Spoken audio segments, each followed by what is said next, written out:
E aí estamos nós! Muito boa noite, sejam todos muito bem-vindos a mais uma live semanal. Depois me confirmem por gentileza se vocês estão me vendo bem, estão me ouvindo. E hoje nós temos um tema bastante especial para tratar, um tema que interessa a todos nós, que são os nossos honorários. Hoje nós vamos falar um pouquinho a respeito da comissão do corretor. Tem uma convidada especial para hoje, que eu vou chamar ela logo mais. Deixa eu baixar um pouquinho o volume aqui. Então, como eu falei, né, não adianta a gente também só pensar em vender, né, querer ganhar comissão, mas às vezes não fazer a coisa bem feita. Se a gente não fizer direito, né, a gente pode ter problema na hora de receber os nossos honorários. Então, por isso, hoje eu estou trazendo aqui uma advogada, a Alexiane, né, especialista em direito imobiliário. Só que quando a gente ouve falar em direito imobiliário, em advogado de direito imobiliário, normalmente a gente pensa assim no advogado que está assessorando o cliente, comprador, vendedor, enfim. Mas hoje nós vamos falar do que nos interessa, da comissão, né? Quando que a comissão é devida, em que situações, que às vezes acontece uma desistência, às vezes acontece alguma situação que pode impedir aí da gente receber os nossos honorários. Então a gente separou aqui 3 hipóteses de desistência de negócios. Desistência após a assinatura da promessa de compra e venda. Arrependimento motivado por uma das partes. E desistência no caso de financiamento não aprovado. Tá? Então são algumas das hipóteses, além, é claro, das perguntas que o pessoal mandou aqui. Eu vi que algumas pessoas que mandaram perguntas já entraram aí. Então eu vou aguardar que vocês só me confirmem, por gentileza, se estão me ouvindo bem aí, se está tudo ok, para eu já chamar aqui a minha amiga Alexiane para entrar aí na live. Só me confirme, por gentileza. Estão me vendo bem, me ouvindo? Tudo ok. Muito obrigado, Hilda. Vamos lá, vamos convidar Alexiane. Vamos lá. Hoje, obrigado, Rosiane. Boa noite, Fábio. Boa noite, Alexia. Tudo bom, querida? Olá, boa noite. Tudo bem com vocês? Tudo certo. Vamos lá.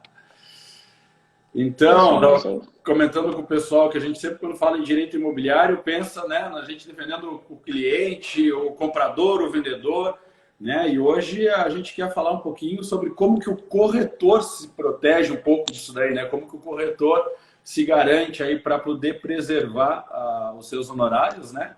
E existem muitas dúvidas com relação a isso, né, Alexa? Tu deve estar bastante acostumado a ouvir isso, né? Com relação a comissão é devida, em que situações, e quando há uma desistência, e quando não há. Então, acredito que já esteja bem habituado com isso. Para começar, você te apresentar. Teu áudio está um pouquinho... Eu não sei se o teu áudio está um pouquinho baixo. Eu tenho a impressão. Então, eu vou colocar o microfone. Isso, faz favor. Vamos ver se melhora. E eu tô aqui hoje, boa noite, pessoal, para quebrar essa coisa que o Jonatas acha que eu sou só advogado de cliente. Esses dias eu fiz um post assim, ó, o corretor de imóveis e o advogado funcionam como Batman e Robin, tá? É verdade. E eu vou provar isso para vocês hoje, porque eu mergulhei fundo aí na jurisprudência do STJ para ver essas questões, que são dúvidas realmente que sempre estão lá no meu Instagram. E aí, realmente entra uma parte jurídica na missão de vocês que talvez vocês ainda não estejam habituados. E o Jonas já me falou assim, que interessante isso, ele já me falou algumas vezes, né? Eu nunca vi ninguém fazendo esse trabalho voltado dessa forma para o corretor de imóveis e tal, né? Mas hoje eu vou te mostrar o porquê. Show, show. Legal. Tem bastante perguntas aqui. Eu queria que antes tu te apresentasse rapidamente para o pessoal, quanto tempo tu está no mercado, por que exatamente tu escolheu o mercado imobiliário para atuar, porque existem várias áreas, né, dentro do direito. Por que exatamente o mercado imobiliário, quanto tempo tu está na área? Só uma breve apresentação antes da gente aprofundar aí no assunto, enquanto o pessoal vai chegando. Pode ser? Então, claro, vamos lá. O meu nome então é Alexiane Antonello Aspoli, eu sou advogada imobiliarista, especialista então em direito imobiliário, em direito registral e também em direito notarial. Eu advogo já há 12 anos. Eu sou natural do Paraná, mas vim para Santa Catarina, me adaptei, estou aqui. E eu escolhi o direito imobiliário porque na minha caminhada dentro da advocacia, os imóveis sempre estiveram presentes nos processos, sabe? Então, eu verifiquei que eu tinha um conhecimento a respeito disso, e quando eu decidi ser autônoma, né? Aí eu pensei, realmente é nisso que eu vou focar, minha experiência está nisso, e eu tenho, assim, uma grande vontade realmente de passar conhecimento, porque eu vejo muitos negócios frustrados, muitas pessoas frustradas, é uma coisa, assim, que tira o sono das pessoas de fato, né? Quando você faz um negócio mal feito, enfim. Então, a minha paixão está aí, realmente transmitir o conhecimento para que as pessoas consigam fazer negócios mais seguros. Sim. Melhorou meu áudio, Alexia? Mais ou menos, eu não sei se sou eu já estou pensando aqui se sou eu que tô. Deixa eu tentar tirar o meu fone aqui. Fala aí, por favor. Tá me ouvindo bem? Tô. Acho que eu vou aqui sem. Tá. Acho que o problema é o meu. Veja se melhora sem o microfone aqui, peraí. Tá melhor agora? Tá, e o meu tá bom? Tá ótimo, tá ótimo. Então vamos lá. Então vamos lá, pessoal, também para não perder o tempo do pessoal, não ficar de papo furado aí. Vamos começar?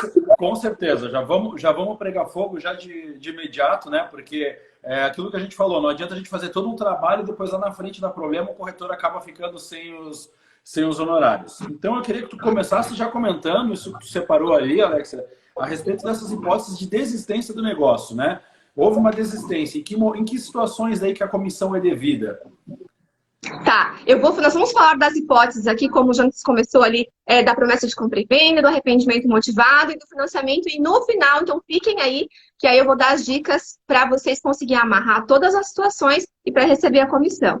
Show. Primeiro ponto que a gente vai começar a falar é sobre o artigo 725 do Código Civil, que ele diz assim, ó, a remuneração é devida ao corretor uma vez que tenha conseguido o resultado previsto no contrato de mediação ou ainda que este não se efetive em virtude do arrependimento das partes.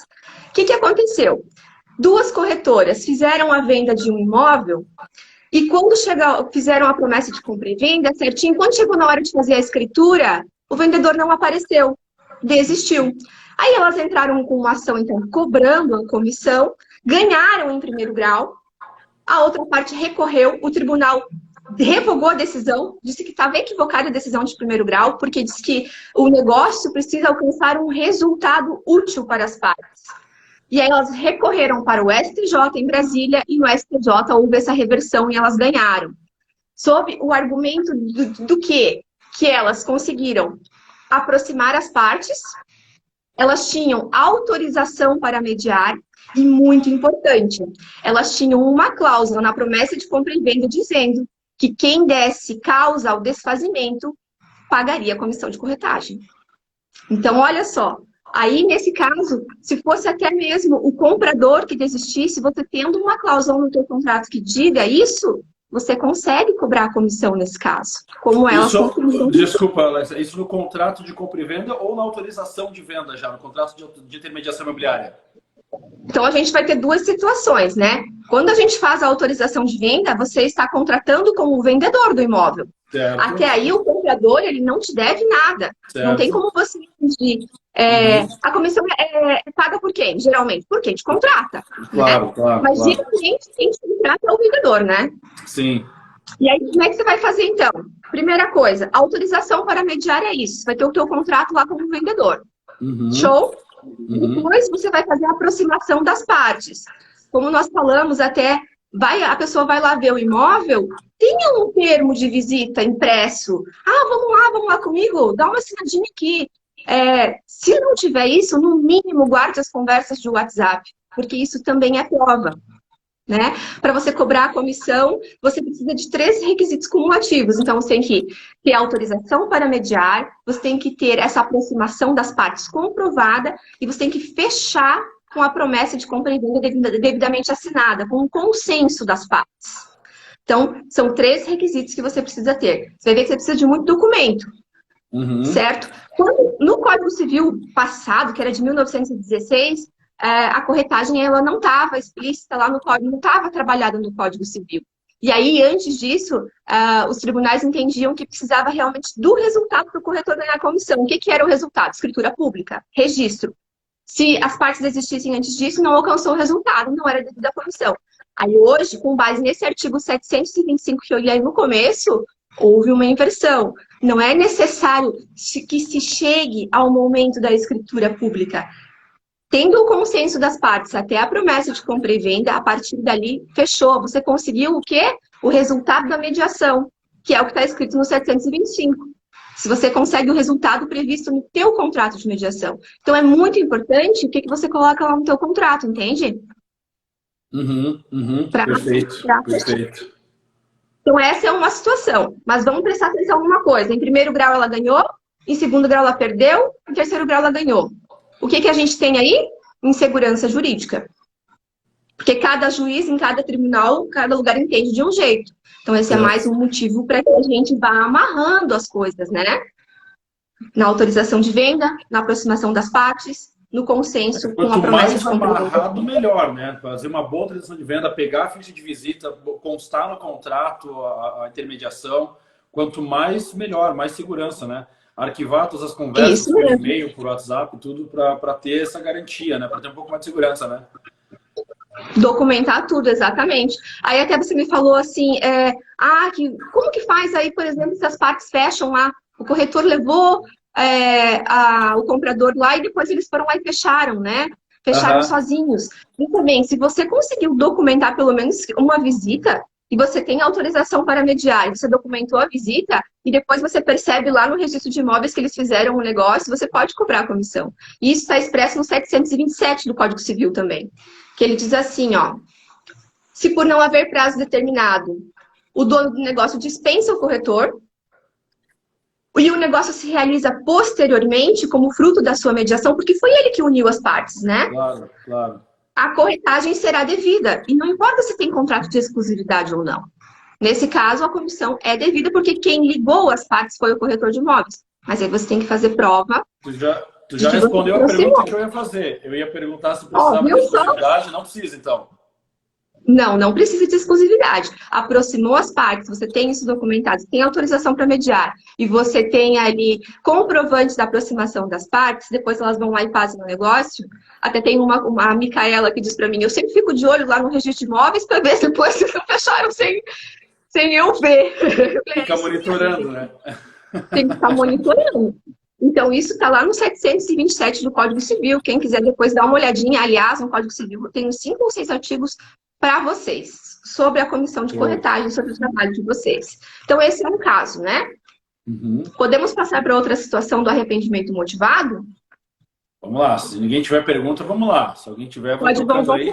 Também no final a gente vai responder tudo aí. Tem algumas perguntas que o pessoal mandou nas caixinhas também, que eu vou colocar. E já tem gente mandando perguntas aqui também. Aí no final a gente vai para as perguntas. Por enquanto vamos tocando assim. Mas assim, só para deixar o pessoal que tiver dúvidas, vai mandando, que aí depois no final a gente não, Alexiana, eu só estou anotando aqui, eu só estou pegando informação.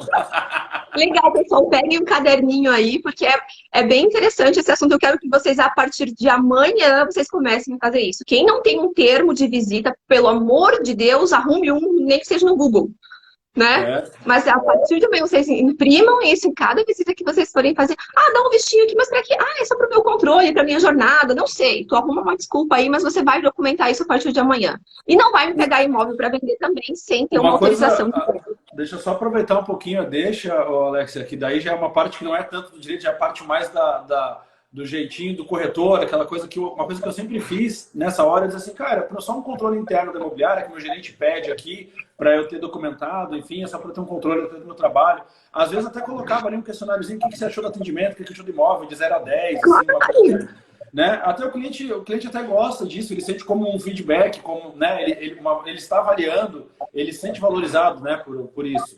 Então, tem jeito de pedir isso daí com sutileza, sem ser agressivo, sem ser ofensivo para o cliente. E o cliente entende, né? Na minha opinião, eu sempre fiz isso, até não com a intenção de, caso o cliente tenha que fechar direto, de eu acionar ele. Mas, na minha opinião, quando o cliente assina aquilo ali, se ele está mal intencionado, ele já pensa 2 vezes. Ele já fica assim, agora eu já assinei o documento, eu posso me complicar se eu tentar fechar direto, então eu já diminui a probabilidade, na minha opinião. Eu acho que já diminui bastante, né? Por isso que eu acho bem importante ter esse termo de visita aí. Sim. Quem tá aqui e me acompanha no Instagram, o Jonas, ele posta umas dicas muito legais de sutileza para fazer essas coisas. né? Como ser sutil, às vezes até para colocar o imóvel à venda, a forma como você vai chegar aí na pessoa. Então, isso é bem bacana. Eu até sugiro que vocês acompanhem o trabalho dele também. Mas então Show. vamos dar continuidade, né? Vamos lá, vamos lá. STJ também, decisão do STJ, arrependimento motivado. Olha o que aconteceu. E agora é que eu vou te provar o que tu precisa de mim e por que o corretor é Batman e Robin com advogado. Olha só. A aproximação das partes, teve promessa de compra e venda. O que aconteceu depois? O comprador descobriu que tinha uma execução fiscal contra o vendedor. E aí, o que acontece? Desfez um negócio. Aí, o que o corretor foi cobrar na justiça? Chegou até o STJ disse, não é devido. Não é devido porque você não tomou as suas cautelas necessárias. Quais são as suas cautelas necessárias? Você tem dever de diligência. O dever de diligência que você tem está no 723 do Código Civil e você presta um serviço que está vinculado ao Código de Defesa do Consumidor. Você tem que prestar informações que evitem o prejuízo da parte. Você tem que tirar documentos que provem a cadeia dominial do proprietário. Você tem que tirar certidões do vendedor quanto a processos e você tem que ver se não tem ônus sobre esse imóvel e informar tudo isso para o comprador, sob pena de não receber a tua comissão. É isso? É aí que entra. O corretor de imóveis vai ter que se adaptar com isso. Se não sabe pesquisar, se não tem um jurídico junto com ele, eu sei que tem muitos corretores hoje que trabalham sozinhos, vai ter que começar a aprender a fazer isso. Entrar no site do tribunal, botar o nomezinho do vendedor lá e consultar se existe processo para poder informar depois a parte. Vai ter que aprender a fazer.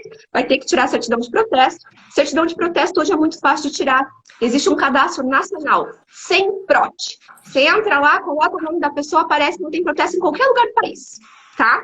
Ai, Alexia, mas vai ter que tirar a certidão do país inteiro? Não. O STJ disse o seguinte, você vai tirar essas certidões do lugar do imóvel e do domicílio do vendedor. É o suficiente para comprovar a situação de boa-fé e que não existe situações ali que possam anular o negócio, tornar ele ineficaz ou nulo. Então, o STJ disse isso. É aqui que a gente entra aí com o jurídico. Você precisa ter um jurídico, ou se você não tem, você precisa aprender essas coisas. Se você vê alguma coisa, eventualmente, que você não entenda numa matrícula, faz parceria com um advogado. Tem muita gente aí que vai te atender, vai, né? Conduz ali. Eu, por exemplo, eu ofereço soluções jurídicas. O corretor vem para mim assim, Alexia, tem uma penhora aqui nessa matrícula, eu acho que não vai dar essa venda aqui. O que eu faço? Aí, às vezes, eu vou olhar, até postei outro dia, tá fazendo uma venda de 500 mil. Tem uma penhora de 1 milhão, cara, tá complicado. Você vai ter que comprovar que o vendedor tem mais bens do que dívidas para que não tenha fraude nesse negócio depois. Porque quando tem fraude, o negócio é anulado depois. Aí quem comprou se ferra, tá? Vou falar bem no linguajar aí, que aí vira fica difícil. Tem uma penhora de 5 mil reais, você fazer um negócio de 500 mil, dá para fazer, né? Dá para conversar até com o vendedor para quitar aquele débito lá e fazer tudo certinho. Aliás, na live da semana passada, que você estava fazendo com um corretor americano, ele disse que na hora de passar pelo registro de imóveis, acerta tudo. Né? Olha só. E aqui no Brasil não funciona assim. No Brasil a gente tem que ter essa cautela.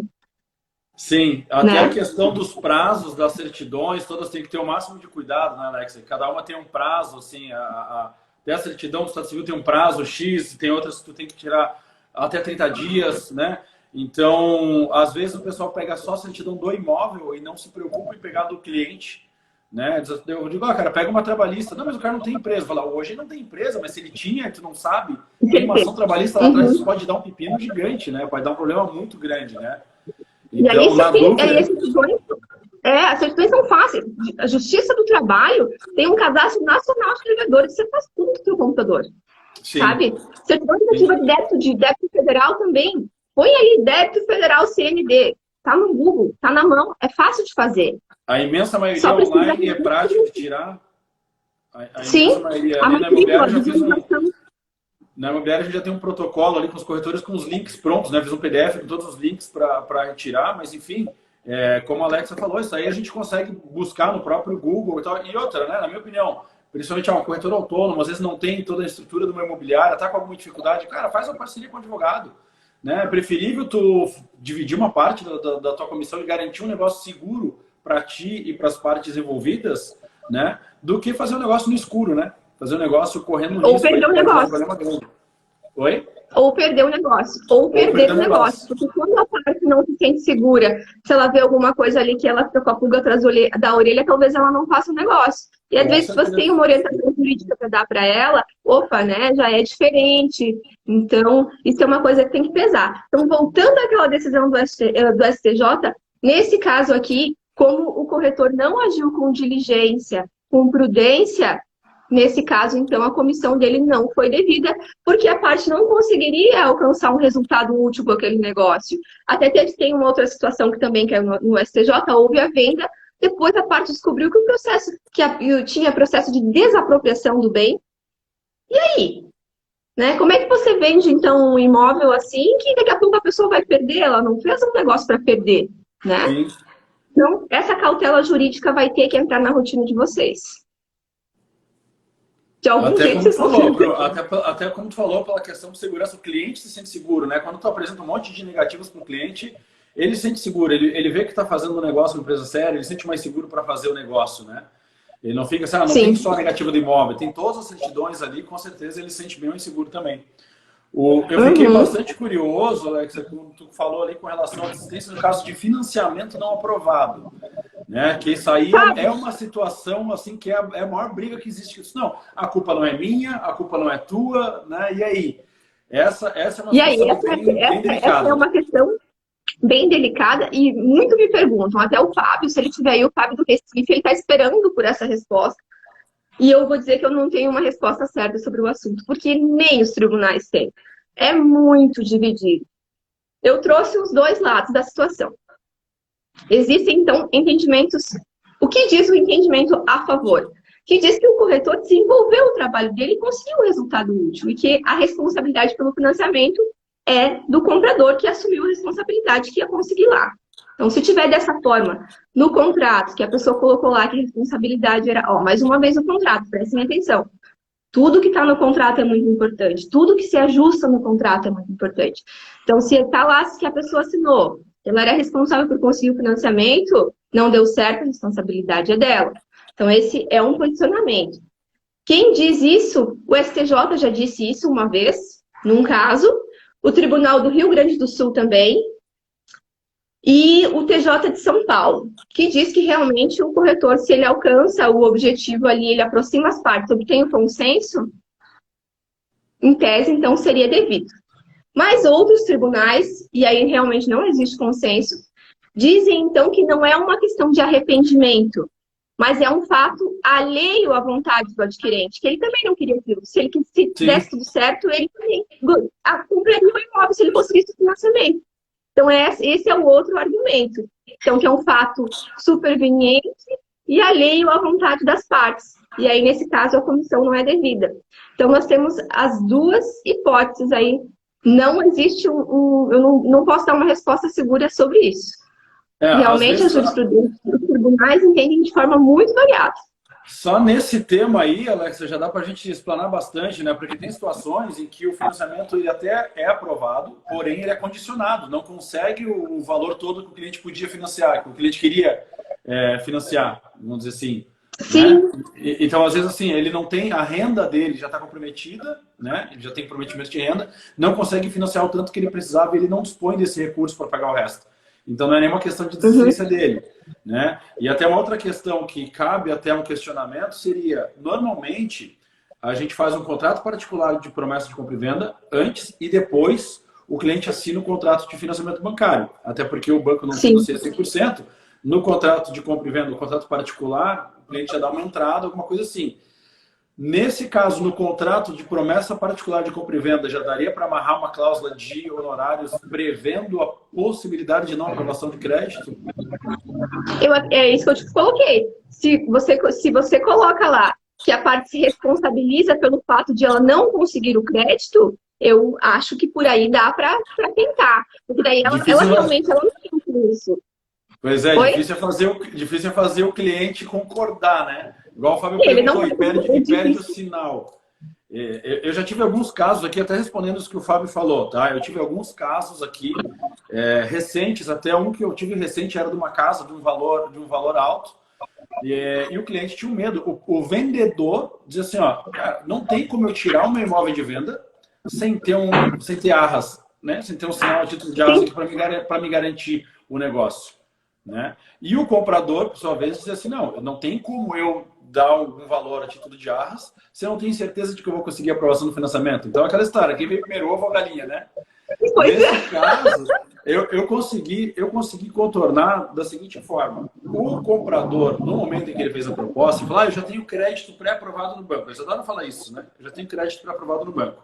Aí eu falei para ele o seguinte, olha, o banco ele vai analisar, em primeiro lugar, o seu cadastro, se você não tem nenhum tipo de restrição, se você tem uma renda compatível para financiar esse valor, e depois se o imóvel não tem nenhum tipo de problema.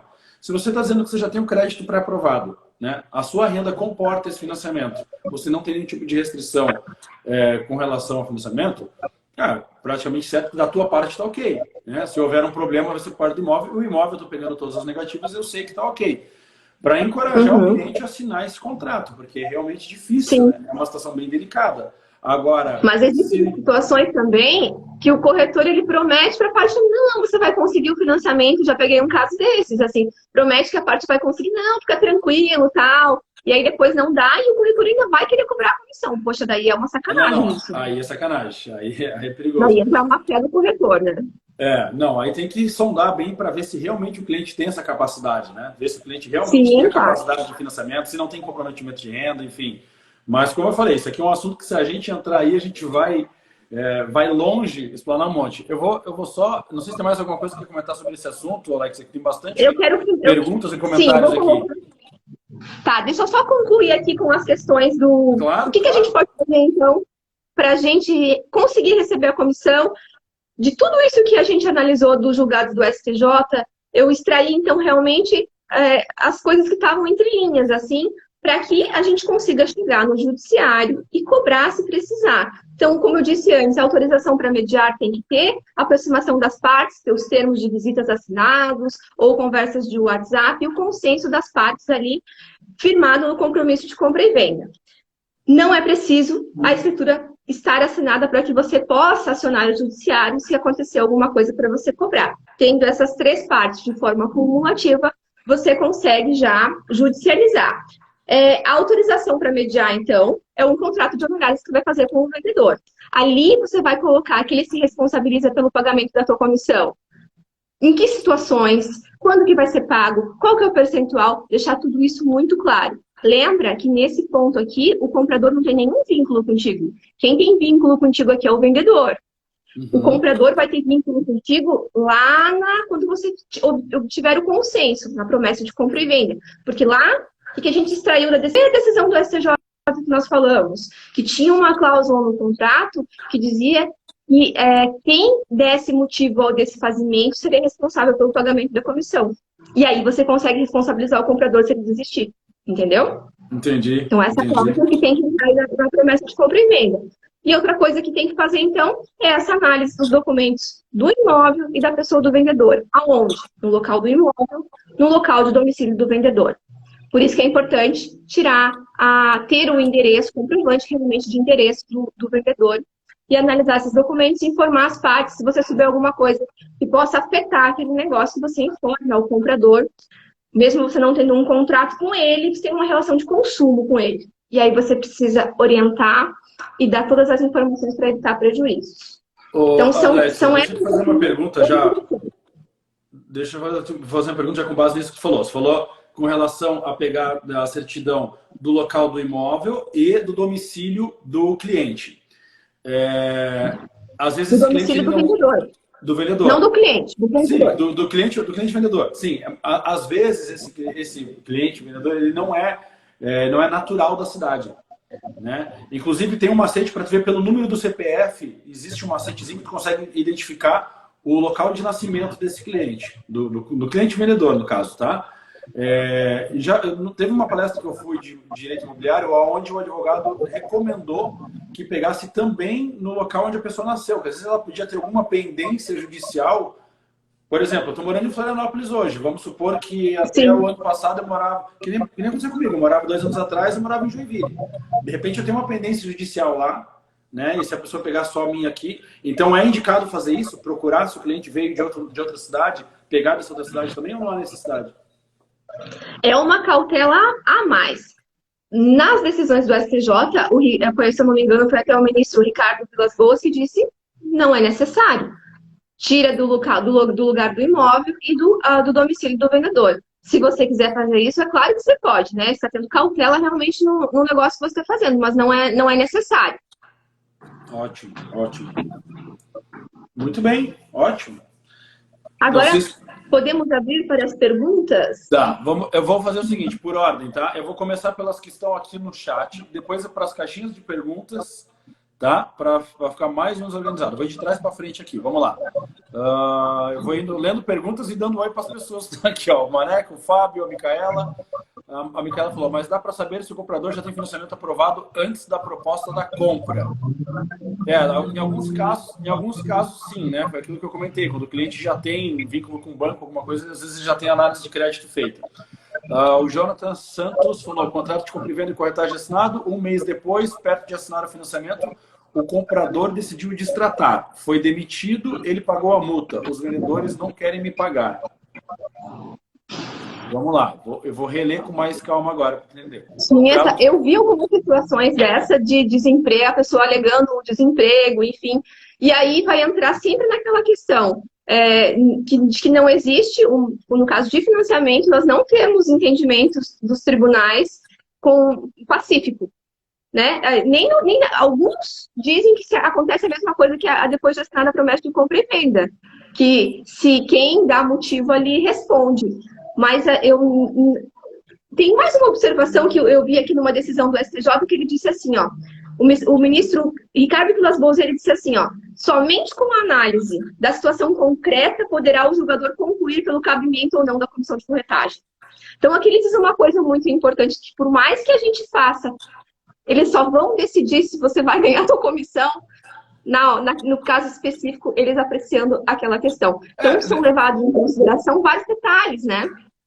Nessa questão que ele está colocando aqui, inclusive, pelo que eu entendi, ele está falando do contrato assinado e 1 mês depois, perto de assinar o financiamento, o comprador destratou e pagou uma multa, né? Teria que ver aí, no caso, no contrato particular, eu acho, né? Se teria alguma cláusula prevendo o pagamento da comissão, quanto que foi a entrada, que foi pago essa multa. Eu vi um caso aqui que a pessoa foi fazer o financiamento e achou as parcelas muito altas e quis destratar. Tem decisão aqui que diz que a parte tinha que pagar a comissão de corretagem. Deixa eu ver se eu acho até o número da decisão. Aprovação do financiamento. É isso, tenho aqui, é isso mesmo. Após a assinatura do compromisso, o comprador informou-se dos encargos que tinha que pagar e arrependeu-se. Foi condenado, então, a pagar a comissão de corretagem. Tem uma outra pergunta aqui, ó, do corretor de imóveis na prática. Amanhã será assinada uma escritura onde o proprietário é réu e tivemos que analisar a situação e levar o cliente no tabelionato para dispensar a certidão. Um caso bem delicado que faz jus comentar. Bem delicado mesmo. Que complicado, hein? Bem complicado, hein? Realmente, aí tu tem que pegar a anuência do comprador dizendo que ele está ciente. Muito interessante. Tirou as certidões. Tem alguma coisa lá que você acha que traz insegurança? Pode mencionar na promessa de compra e venda para que o comprador assuma o risco do negócio. Ele sabe o que ele está comprando e o que tem vinculado àquele imóvel e a pessoa do vendedor para depois não vir alegar que não te deve comissão. Tá? Então, é importante mencionar na promessa de compra e venda também, eventualmente, se tem algum processo contra o vendedor e que o comprador está ciente disso. Isso é aquela velha história. Aquela velha história. Eu sou daquela, né? Eu sou daquela que quando vai botar o imóvel para vender, se fosse você, corretor, eu já dava uma olhadinha na situação do vendedor, dava uma pesquisada. Porque o que acontece, né, Jonathan? Às vezes o corretor faz todo o trabalho, aproxima as partes, e aí chega na hora de assinar a escritura, como nesse caso, tem uma situação ruim ali. E aí, né, tu gastou tempo, as outras partes também, né? Todo mundo perdeu tempo. Eu vou aproveitar para dar um puxãozinho de orelha de leve, que não cabe a todos, né? Eu espero que não caiba você que está aqui assistindo essa live conosco, mas o corretor às vezes faz a captação do imóvel nas coxas, vamos falar assim, vamos falar o português bem claro, né? Não pega a documentação do imóvel, não pega nenhuma matrícula atualizada, não precisa pegar negativa talvez de ônus de todos os imóveis, mas pelo menos uma matrícula atualizada para entender um pouco da situação atual do imóvel. Porque o que acontece? As pessoas que estão lá, os proprietários dos imóveis, eles não têm o mesmo conhecimento que a gente. O cara não sabe que se ele se separar, ele tem que averbar isso daí no registro de imóveis. Entende? Ele não sabe. Então, se o cara casa, separa, fica viúvo e, enfim, cara, dá um monte de rolo e as pessoas não fazem isso. Ou constrói a casa, não averba nem a casa. Tu tá vendendo, vai ver um terreno, né? Então, na hora de botar esse imóvel na pauta, tem um pouquinho mais de cuidado. Pegar essa documentação de antes, porque senão tu vai, que nem a Alexa falou aqui, vai perder um tempão, né? Vai anunciar o imóvel, vai divulgar, vai gastar tempo, vai gastar energia. E na hora de fechar o negócio, não vai poder fechar, porque o imóvel está com problema. O imóvel está enrolado. Né? Por isso que é bom, a captação bem feita, ela nos previne de muita coisa também. É verdade, eu super concordo e super oriento a fazer isso também. Vale a pena dar essa olhada antes. Vamos lá, então vamos achar aqui algumas perguntas. Não é suco de uva? É suco de uva, claro. A gente só bebe suco de uva. Ó, tem uma... Não, pessoal... Tem uma pergunta bem pertinente com base naquilo que tu estava falando antes ali, que tu falou sobre a importância de pegar a autorização de venda e tal. E foi uma pergunta bem pertinente, colocaram na caixinha lá dos stories. No contrato de intermediação de venda, se faz necessário assinatura de testemunha? Essa pergunta é boa demais. O que acontece? Muda o tipo de ação que você pode usar para cobrar depois a parte que se obrigou a fazer o pagamento da comissão. Se o contrato ele tem, se ele é um título líquido, certo e exigível, ou seja, tem o valor da comissão, para quem ela é devida, de quanto ela é devida, e tem a assinatura das testemunhas, então ela é um título líquido, cabe um processo de execução, onde a parte é intimada para pagar em 3 dias sob pena de penhora. Show! Geralmente os corretores não fazem isso, né? Mas é muito bacana. Se não, vai caber uma ação monitória, juntando todos os outros documentos. É um processo um pouquinho mais demorado. Ou se não, uma ação de cobrança, que também é um processo mais longo, que só vai ter a decisão de que a parte te deve no final, quando tiver transitado em julgado, depois de ter passado por todas as instâncias do mundo. Do mundo não, tô brincando, né? Depois de ter ido até Brasília. Então, processo de execução, se você tem realmente então, a promessa assinadinha, bonitinha ali, ou o teu contrato assinado com 2 testemunhas, você tem um título executivo. Mas você vai ter que juntar as outras provas também para fazer a execução. As outras provas do quê? Que você aproximou as partes, né? Que você teve o consenso e que você teve autorização para mediar. Junta tudo isso e faz um processo de execução. Show. Eu esqueci de mencionar, a pergunta foi da Rosiane Bittencourt, ela está agradecendo aí já pela resposta. E a Micaela, ela fez uma pergunta com base nisso, achei bem interessante. Ela acabou de perguntar aqui no chat, ó, o corretor pode assinar como testemunha? Não. Eu entendo que não, porque ele está vinculado àquela negociação. É interessante que conste uma pessoa que não tenha interesse no negócio. Tá, agora bota a secretária. Deixa eu fazer a pergunta, deixa eu reformular a pergunta que ela fez. Caso essa não é um corretor autônomo, vamos supor a situação de que o cliente proprietário do imóvel, ele está dando uma autorização de venda para a imobiliária, sem mencionar o corretor. Nesse caso também não pode estar com testemunha? Não é que não pode, mas vai gerar uma controvérsia se chegar no judiciário. Vai dizer assim, mas o corretor trabalha na imobiliária, ele tem interesse na causa. Tá. E um colega, né? Algum funcionário também não? Eu não... que não seja amigo, que não seja familiar, que quanto menos vínculo tiver com o negócio, melhor, tá? Para ser testemunha aí. Bom saber. Bom saber. O pessoal não dá tanta importância para ser testemunha, sai assinando assim a esmo, né? E é bom saber. Aí é uma das coisas que eu não sabia. Peraí que teve mais uma pergunta aqui no chat enquanto tu estava falando. O Fábio perguntou: reconhecimento de firma por semelhança ou autenticidade das partes? Por autenticidade. Porque nos negócios imobiliários, os negócios que têm um valor mais alto, o reconhecimento de firma deve ser por autenticidade, não por semelhança. Semelhança é quando a pessoa vai lá no tabelionato e daí já tem lá, né? Não, tem que ir por autenticidade, tem que fazer na frente do tabelião. Então, no caso de imóveis, por autenticidade.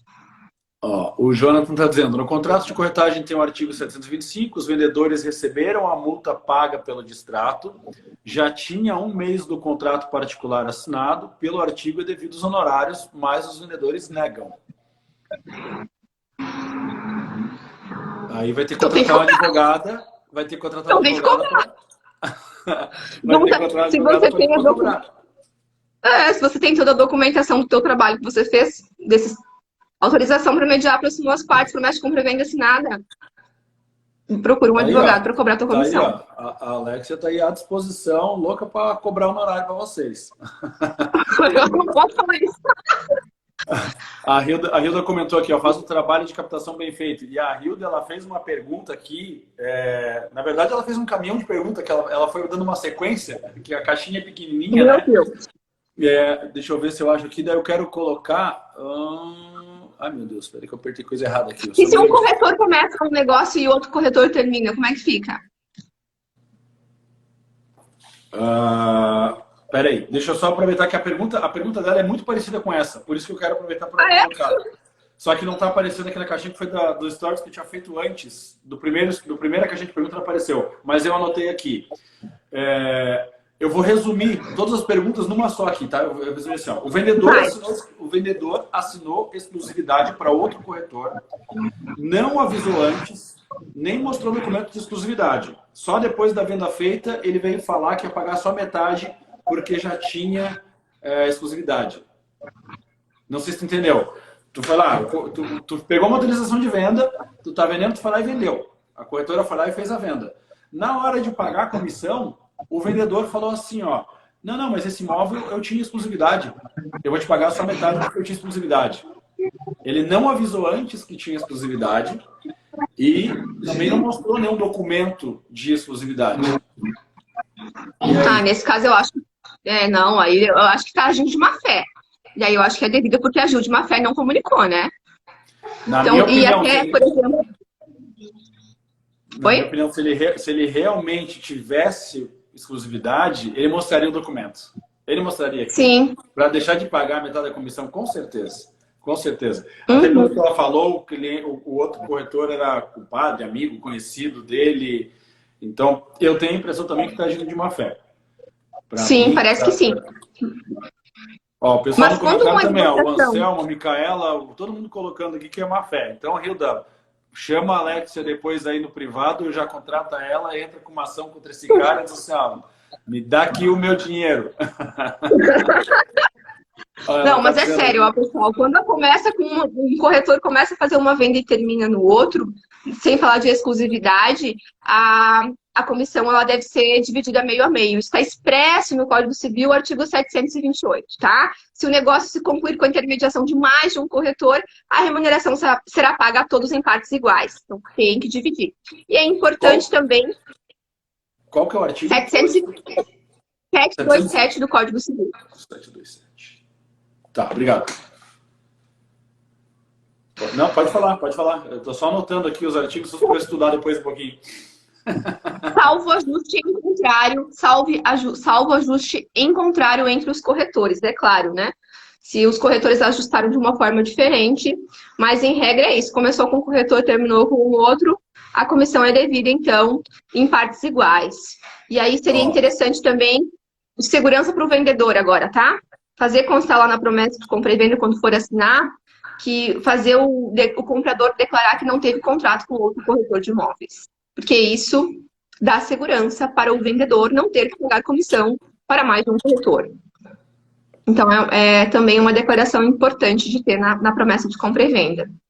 Né? E simples de fazer. Eu hoje tenho um modelinho bem simples ali no meu Instagram a respeito da cláusula para constar lá, né, na promessa de compra e venda sobre o vínculo para pagar, de quanto vai ser a comissão. Aí bota isso lá também já, né?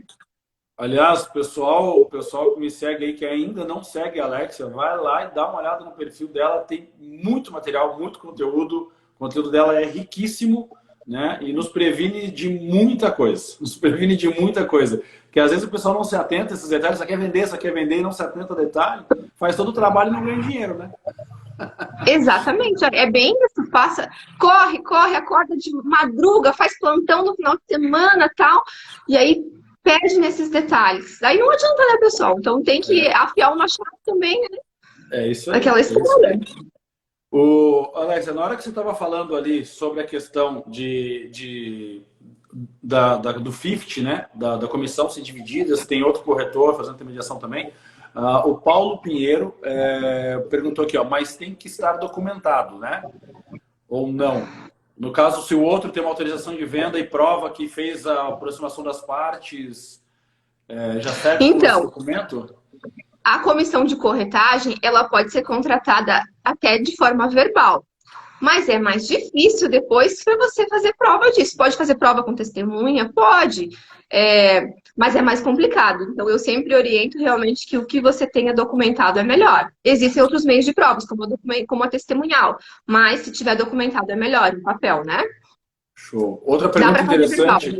Aqui, ó, o Fábio Castelo Branco perguntando: tem que pagar cheio a quem tem exclusividade e ao outro também, acho. Eu também, se eu não estou enganado, quando tem exclusividade, tem a obrigatoriedade de pagar o que consta na autorização com exclusividade. Se o cara achou outro corretor para vender, ele paga a comissão para o outro também. Correto? Isso mesmo, é correto. O legal da exclusividade também é que mesmo que o negócio se conclua sem a intermediação, sem o corretor estar ali orientando as partes, a comissão é devida da mesma forma.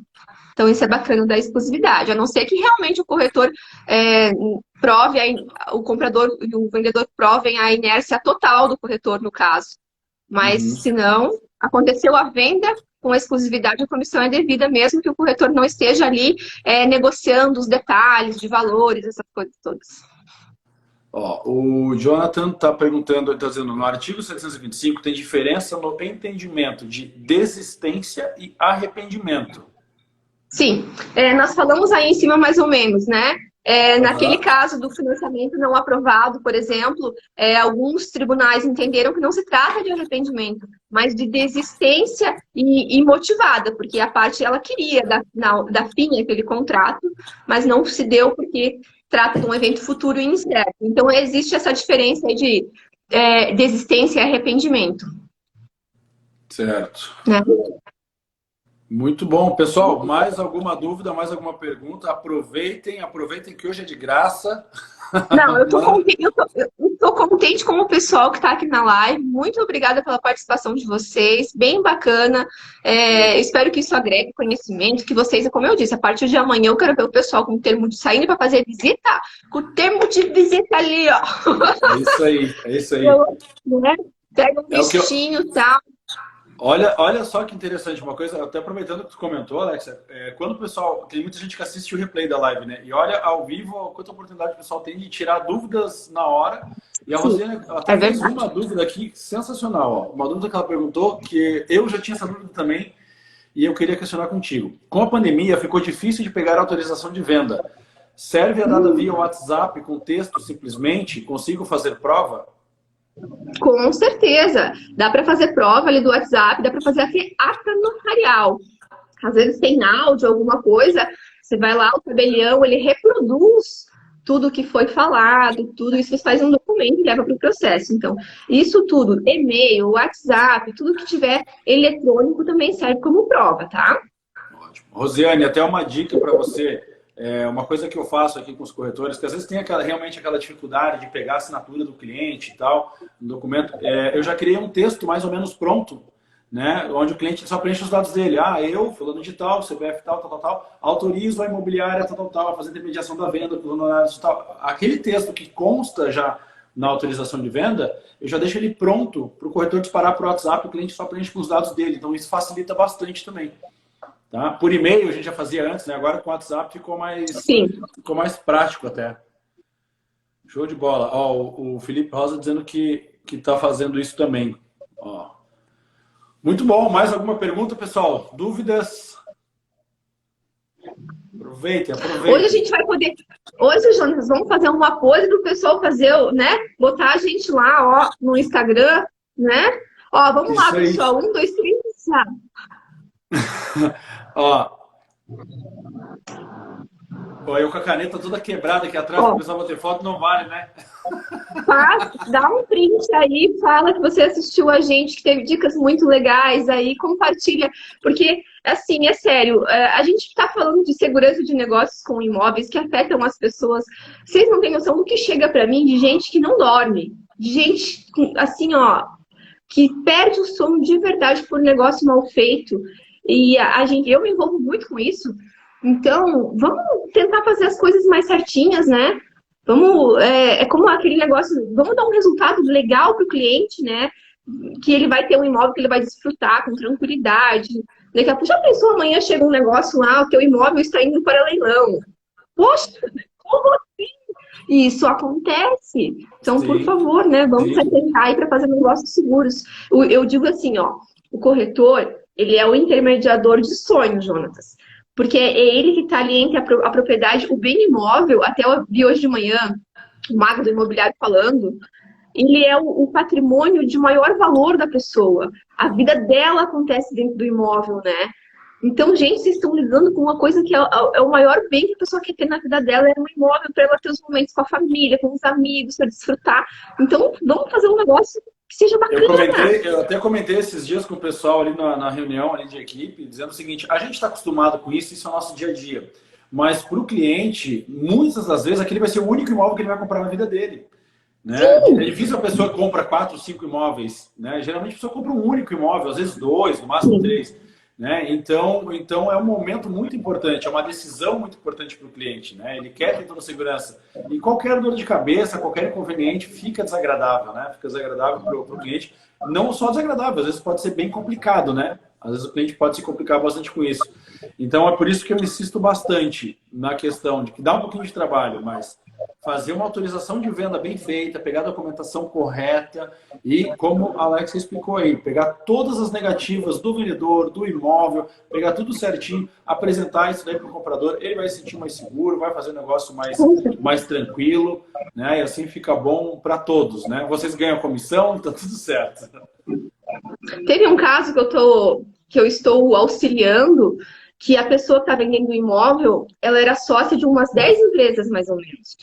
E aí eu tive que levantar as certidões de todas as empresas também. Porque pode ter fraude, pode às vezes acontecer desconsideração da personalidade jurídica e o bem do sócio é atingido, são coisas que podem acontecer, né?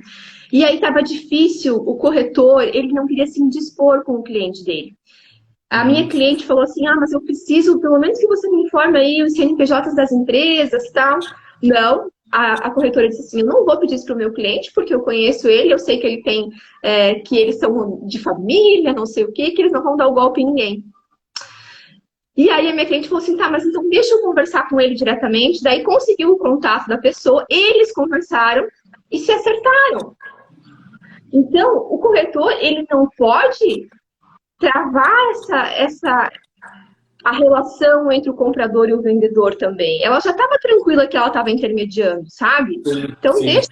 deixa ali a pessoa ter segurança. Quase que o negócio não foi fechado por causa disso, porque a corretora não queria fornecer todas as informações que o comprador queria.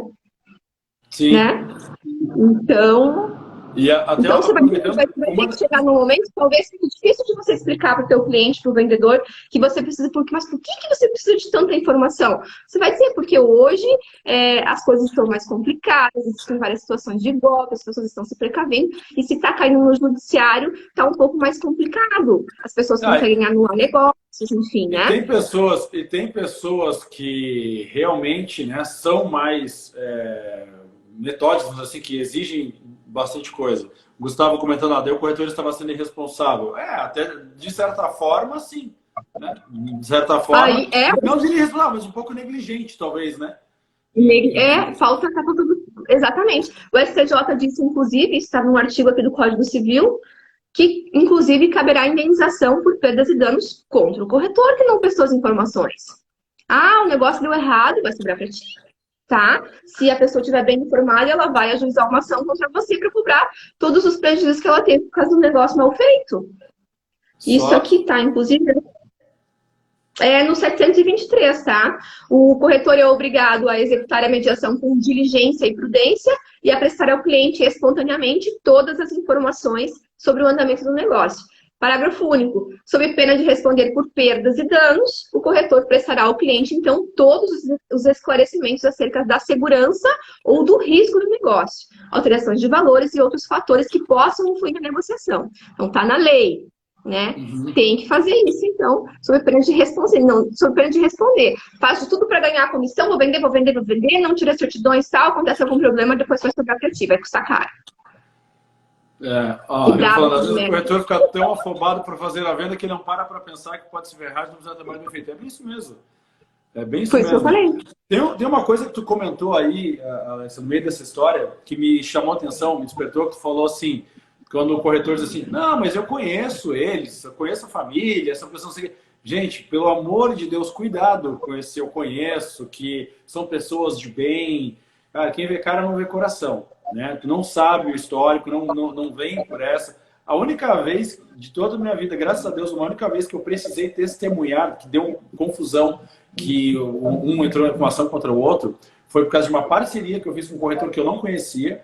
E aí o corretor falava que o comprador, eu tinha um imóvel e tinha um cliente comprador. Não, mas o cara é gente boa, eu conheço, é meu amigo.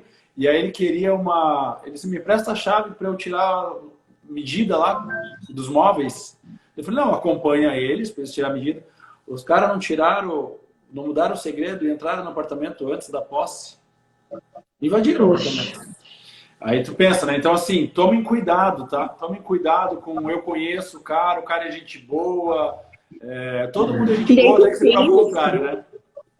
E aí tu pensa, a pessoa se emite na posse, como é que tira de lá? Até eu vi um contrato esses dias que no contrato dizia assim, na promessa de compra e venda, que o vendedor ia poder tirar o comprador do imóvel sem ação judicial. O quê? Como assim?